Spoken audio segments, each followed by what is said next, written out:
কারণ এই রাস্তা যদি ডান দিকে প্রশস্ত করে বাড়াতে হয় এটা অনেক লেন্দি সময়, এক রাতের ভিতরে সম্ভব হবে না। যে বললাম তারা রাস্তাকে প্রশস্ত করছে কিনা, আমি ডাইরেক্ট কোশ্চেন তাদেরকে করেছি, আপনারা কি রাস্তা প্রশস্ত করেছেন?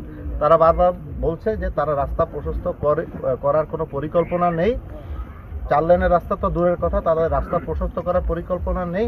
তাদের রাস্তাটা এই পাশে আমাদেরকে ছবি দেখালো খাড়া হয়ে গেছে, এটাকে সাপোর্ট দেওয়ার জন্য একটু মাটির করছে, বাট রাস্তা প্রশস্ত করার তাদের কোনো পরিকল্পনা নেই। মানে পূর্বের দিকে, এবং তারা ছবিও দেখালো যে যেহেতু এই রাস্তাটা অলরেডি রানিং রাস্তা এবং এই রাস্তাটা শুরু হয়েছে ইন্ডিয়ার ভিতর থেকে শুরু হয়ে এটা কিন্তু এখান থেকে যে আবার ভিতরের দিকে চলে গিয়েছে। টানা তৃতীয়বার অর্জন করেছে দেশের সেরা সুপার ব্র্যান্ড স্বীকৃতি বসুন্ধরা টিস্যু। তো এই পার্টটুকু নিয়ে খালি সমস্যা, ওদিক থেকে তারা কনস্ট্রাকশন করে রাজ্য সরকারের বাজেট পে করতে করতে আসছে। বলছে রাস্তা, আমরা বলছি যে রাস্তা যাই হোক প্রত্যেকটা রাস্তারই একটা মিলিটারি ভ্যালু আছে ট্রুথ মুভমেন্টের ক্ষেত্রে। তো আমাদের প্রত্যেকটা জিনিস আমাদেরকে অবগত করে করতে হবে, তারা স্বীকার করেছে, তারা অবগত করবেন আমাদেরকে।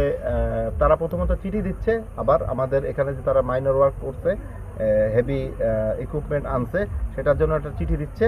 আর সেকেন্ড হচ্ছে কি আমরা একটা চিঠি দিচ্ছি যে তারা যে কাজটা করছে সেই কাজটাকে আমাদের তদারকি একবার দেখার জন্য, একবার বা দুইবার আমাদের অফিসারদের সমন্বয়ে আমাদের জয়েন্ট সার্ভে টিম ওই পাশে যেয়ে এটা সত্যতা আমরা নিশ্চিত করব।